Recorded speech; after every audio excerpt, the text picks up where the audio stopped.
We talked just a minute ago about the difference between law and politics. We heard some impassioned political speeches, but also a question that just was asked by my friend from New Jersey. Is there anything in this memo to tell a parent that they're being targeted for harassment and intimidation? I would note that the letter from the school boards cited 20 instances, 15 of which were nonviolent. The letter from the school board described them as domestic terrorism. Within days, the Department of Justice snapped to the commands of the special interest and issued a memo, a directive to the Department of Justice and a directive to the FBI. This is, again, where law matters. The opening sentence describes a disturbing spike in harassment, intimidation, and threats of violence. Now, you spent a long time as a judge when you have three things listed. Am I correct that anyone interpreting that, reading it, would conclude that harassment and intimidation are something different than threats of violence, given that you listed each of the three out separately? Is that consistent with the canons of construction? The memorandum is addressed to professional prosecutors. I asked you a question, not who it was addressed to. Senator, at least let him respond. No, not when he answers a non sequitur. If he wants may to respond. answer okay, you're taking my time now. This is not coming out of my time. Listen, when I ask a question, we've given you more time than any other senator. Mr. Chairman, now listen, when I all ask I'm a asking question, is allow him to respond. Mr. Chairman, when I ask a question, he can answer the question, but he's proceeding to ask a total non sequitur. I asked about the canons of construction on the board. Please let him respond. I'll ask the question again. The opening line of the memo specifies harassment, intimidation, and threats of violence.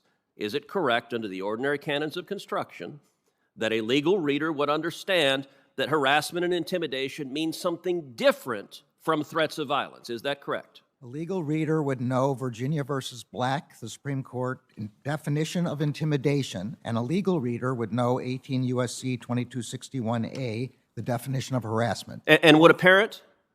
This was not addressed to parents. But you know, parents read it. You're the Attorney General of the United States. You said you can't think of anything harassing. You directed the G-Man, the FBI, to go after parents. All right, let's move on to a different topic. We've sadly seen that you are willing to use the enforcement power of the Department of Justice to target those who have political views different than you, even if it's a mom at a PTA meeting. Let's try the other side. Are you willing to enforce the law fairly against people who are political allies of the president? At a Senate hearing in May, Dr. Fauci said, quote, "The NIH has not ever and does not now fund gain-of-function research in the Wuhan Institute of Virology." That was under oath, under testimony.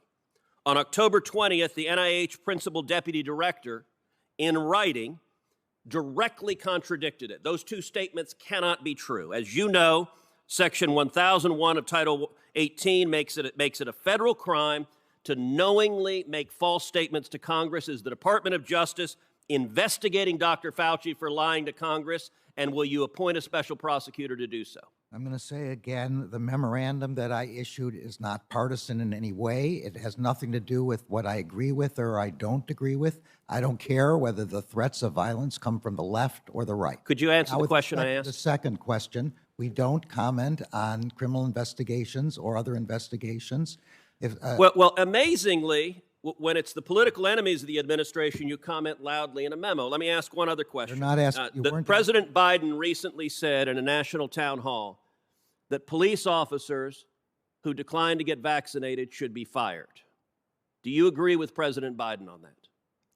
I think all police officers, look, I stood on the stage at the mall where the 700 and some police officers who died this year were commemorated. Let me try again. Do you agree with the president? It's a yes or no. You've asked questions as a judge. You know how to get a yes or no.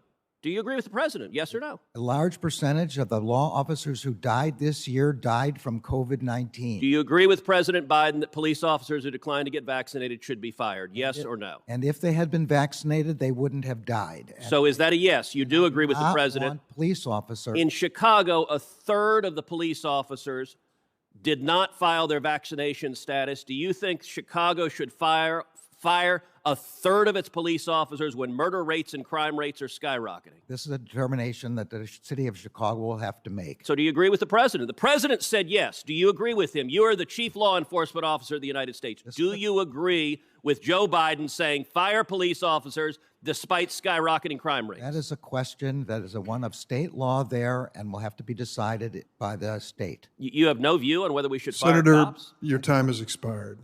Well, you used 2 minutes. No, I certainly did not. Senator Blumenthal.